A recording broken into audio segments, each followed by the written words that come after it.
Meu nome é Omar, eu sou consultor de varejo da empresa Omar Ferreira Consultoria. Atuo nesse ramo já há 6 anos como consultoria e há mais de 30 no varejo brasileiro em várias empresas, como Carrefour, Pão de Açúcar, Zona Sul aqui no Rio, também Carrefour São Paulo, Pão de Açúcar São Paulo. Então hoje a gente vê que o nosso PIB, ele é o menor PIB dos últimos 5 anos quase, né? Isso é um problema sério, que todo mundo pode ver isso como uma grande crise, um grande problema para o seu negócio. Como que a gente consegue mudar isso daí? Vamos lembrar que dentro da história, todas as grandes empresas surgiram em meio a crises. Todas as grandes mudanças que tiveram dentro do varejo, principalmente, surgiram em meio a crises. A crise nada mais é uma redução daquilo que ele está vendendo e ele tem que se adequar a isso, né? Nós não temos a preocupação de ser os mais fortes e os mais fortes sobrevivem, e sim aqueles que se adaptam mais rápido é que vão sobreviver. Fazendo dessa maneira, você tem que se adaptar mais rapidamente. As empresas maiores, elas têm quase, se falamos só em termos de supermercados, a gente está falando aqui de 250 redes dentro do Brasil, com mais de 1,5 milhão de pessoas. Então, como que essas empresas vão conseguir fazer para poder reduzir rapidamente o seu efetivo? Porque eles têm que reduzir mesmo, que não tem condições de trabalhar com a quantidade de pessoas que tinham antes, com o faturamento caindo. Então essa é a grande crise. Vamos mandar a gente embora ou vamos fazer alguma coisa para crescer as vendas? Quando você manda pessoas embora, você reduz a sua despesa, obviamente, mas você cria um círculo da morte.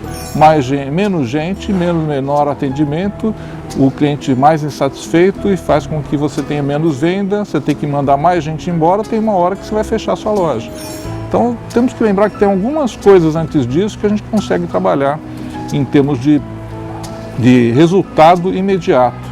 A primeira despesa de uma empresa, na maioria dos casos, quando falamos de empresas com as portas abertas, funcionando em qualquer rua, shopping, qualquer lugar, não é a despesa pessoal como a maioria das pessoas acha, né? Nós temos primeiro uma despesa grande, são os impostos. Os impostos nossos são altíssimos, então nós temos que pensar muito bem nos impostos e ver qual é a sua possibilidade de trabalhar. A sua empresa trabalha corretamente no regime correto de imposto, ela é uma microempresa, ela é uma média, uma grande, ela pode trabalhar com lucro presumido, com lucro real. O que é melhor para a sua empresa? Você já fez essa pergunta para você? A sua empresa tem que fazer essa pergunta, essa é a primeira pergunta, que é o maior custo que existe para você operar a sua empresa. O segundo maior custo também normalmente não é a despesa de pessoal, e sim a despesa de energia elétrica, telefones, águas, esgotos. Como é que você está trabalhando isso daí? Você gerenciou bem essa parte de energia elétrica? Você está trabalhando, fez com o seu trabalho de casa para saber que dentro dos horários de picos você tem que reduzir esse consumo? O que você tem feito na sua empresa para poder tratar sobre isso daí? E o terceiro, aí sim, é a despesa de pessoal. A despesa de pessoal é importante sim e depende do número de pessoas que você tem, o lucro que você vai ter, acima ou abaixo. Se você pegar, por exemplo, a venda que você tem por hora trabalhada de cada funcionário, você vai saber qual das suas lojas, se você tiver várias lojas, ela tem uma VHT, venda por hora trabalhada, venda dividido pela hora trabalhada, melhor ou pior que a sua outra loja. Aí você vai ver quem é que vai estar precisando de mais gente ou de menos gente. Quem precisa vender mais ou tem mais horas trabalhadas. Se tiver mais horas trabalhadas, tem que contratar mais funcionários. Vai ser mais produtivo ou menos produtivo. Então, a palavra da ordem hoje, dentro do mercado, é produtividade. Tem crise? Eu tenho que ser produtivo. Se eu for produtivo, eu vou dar lucro. Se eu não for produtivo, eu vou fechar minhas portas. A venda é a solução, o remédio de todas as outras soluções.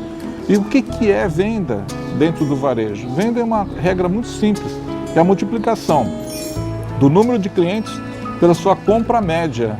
Quanto que cada cliente compra em média na sua loja. Se multiplicar esses dois fatores, você vai ter a sua venda. Se você tiver esse fator aí, você já sabe que você tem que aumentar o número de clientes ou aumentar a venda por cada cliente que está comprando com você. Então tem várias maneiras de fazer isso. Agora você precisa conhecer o seu cliente para poder fazer isso. Se você quer aumentar o número de clientes na sua loja, você tem que conhecer isso. Então existe dentro do mercado várias operações, vários softwares, muitos baratos, outros mais caros, que trabalham com o CRM, que é uma sigla em inglês para poder ter uma resposta eficiente do seu consumidor. Saber quem são eles, a fidelização dos seus clientes.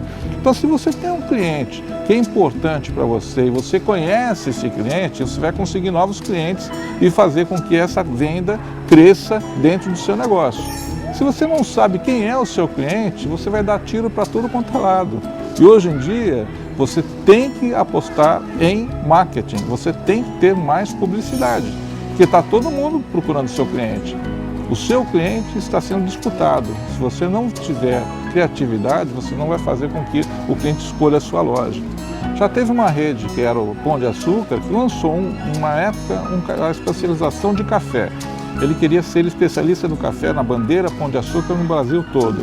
Como que ele faria uma coisa dessa daí para que todo mundo entendesse que ele realmente era especialista? Ele pegou uma tinta de café, com cheiro de café, imprimiu no jornal, nos grandes jornais de rodação no Brasil, e colocou essa tinta com café, com cheiro de café, falando só sobre a especialidade de café, quais eram os grãos mais importantes, como que ele vendia, quais são os tipos de coisa que ele vendia. Obviamente isso aí chamou a atenção de todo mundo na época, quando foi feito, não dá para fazer todo dia, mas foi uma coisa que só custou uma tinta com cheiro de café a mais do que ele já fazia. Ele já tinha um gasto de publicidade. Então não importa se é grande, se é pequeno o negócio, se é uma grande rede, se é uma pequena rede. Se você tem a sua criatividade, a sua inovação em cada coisa que você faz, você consegue ganhar mais clientes e aí sim que é onde você pode ter sucesso estando em crise ou fora da crise.